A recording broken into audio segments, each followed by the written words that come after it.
we're here with Terry Rand. He is the EMEA and Latin America lead for financial services marketing at LinkedIn. Terry, thank you so much for joining us from your home. I love your little pillow you've got in the background. Thank you very much. I'm very much on brand today. Yes, perfect. And you've got the blue too. Exactly. You can tell work in marketing. Yes. So Terry, we're going to kind of kick off today's conversation with a fun Q&A kind of icebreaker. I know you've got a couple of vested props on your end. So what I'm going to do is just run through these questions. You give me a thumbs up or a thumbs down, depending on how you feel about the prompt. Sounds great. Perfect. So we'll start with overall feelings on working from home through quarantine. So I'm sort of like this. I would say I have good and bad days. I miss people though, but I like not having to do the commute. Working from home in pajamas. No go for me, I'm afraid. I'm with you on that. Likelihood that you and your team will return to an office in 2021. I'm an optimist. I'm thinking things are going to get better. And I think you just need to have a positive mindset anyway. Feelings on outdoor dining through the winter. I'm all for it. As long as they let us go out, I'm very happy. Okay, next one. Did you watch Tiger King in quarantine? I feel like I'm one of the only people that didn't. So I obviously did quarantine quite wrong. Wow, and it feels like a million years ago at this point too. I'm very well versed in the memes. I just haven't seen it. Did you get on the banana bread baking bandwagon in quarantine? Again, no, I didn't shave my head. I didn't dye my hair and I didn't bake banana bread. Wow, so many missed opportunities here. So many more opportunities to do. Is Zoom fatigue real? Definitely. We're doing it for everything at the moment. Baby showers, weddings, birthdays, team meetings. It's sometimes just refreshing to actually have a phone call and just walk around. Has quarantine driven you to join TikTok? I haven't, I'm afraid. I participated in a couple of TikTok videos with friends, but I'm afraid that I haven't got the time to be sitting there doing another social media platform. Very true. And that's actually my last question is, have you learned a TikTok dance in quarantine? So, yes. Okay, well now I have a follow-up is what song and which dance? So basically, I can't even remember the song name. It was a Latin one, and one of my friends was doing it. So we basically just done it on a one weekend. So something to keep busy during quarantine. Yeah, and a little movement too, not sitting in front of Exactly. So we're going to switch gears a little bit and get into some of the more serious stuff. I want to talk to you a bit about comms and marketing strategy and kind of how that's changed through quarantine. Can you tell me a little bit about how you and your team have been doing through the pandemic? I would say it's ups and downs.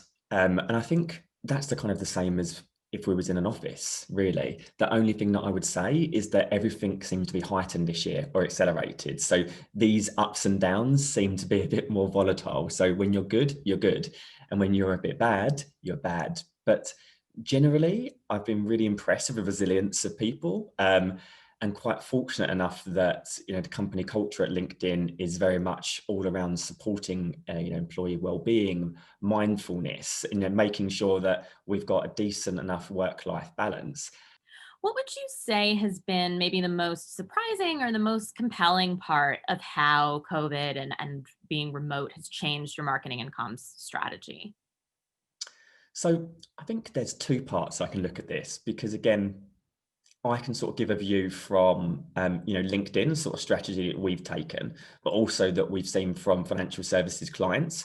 So I think with LinkedIn, our distribution channels have essentially stayed the same. We're lucky enough to be able to reach and engage people through our own platform and obviously through our sales reps who are still having to engage clients around their marketing activities. The one big change is around, face-to-face events. They've completely been wiped out during 2020, which has left a kind of big gap, but also an opportunity to engage and reach these people virtually and also more at scale. LinkedIn Live and LinkedIn events this year has been a huge gateway to allow us to kind of use our platform and use this new sort of product feature to engage clients and kind of still keep this conversation going. And again, from looking at our clients' perspective, they've had the same issue in financial services. We know that they are very, very big on conferences, the large face-to-face event, the roundtable discussions, events like Cybos that would be, industry sort of known. They haven't taken place and they've had to reshape and do it in a different format. So it's been a complete pivot from face-to-face to virtual, but then also looking at advertising, digital advertising spend has completely increased. And, the out-of-home messaging that we were seeing before, it's been sort of wiped out. So clients are thinking about different ways of trying to, again, advertise and market. What kinds of content or messaging do you feel like is really resonating with people right now? I would say financial services in general through last couple of years have been moving towards a much more purpose-led agenda. There has been accelerated probably during this year, during the Black Lives Matter, the pandemic essentially, that's kind of made that much more at the forefront essentially. And I think what we're seeing is those that are kind of owning this conversation and owning this sort of change in mindset are really having a lot more successful campaigns and a lot more successful engagement with who they're trying to reach. And how have you seen organizations, and maybe how has LinkedIn kind of continued to build a brand and promote business and internal leaders at a time where people are kind of saturated with information?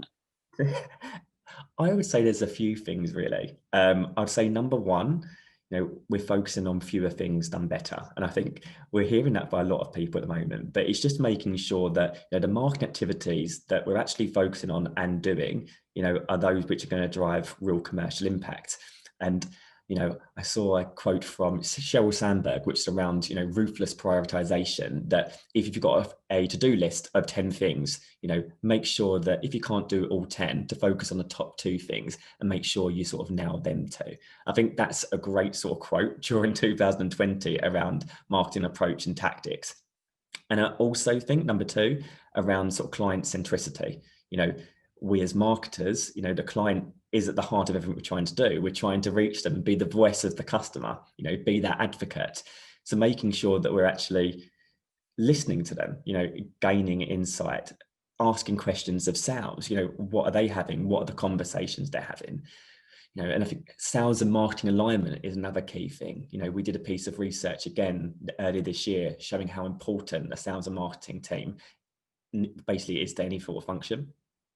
87% of us surveyed said that sales and marketing alignment is crucial to their business, and the fact that when this is delivered successfully, it results in sort of a positive customer experience.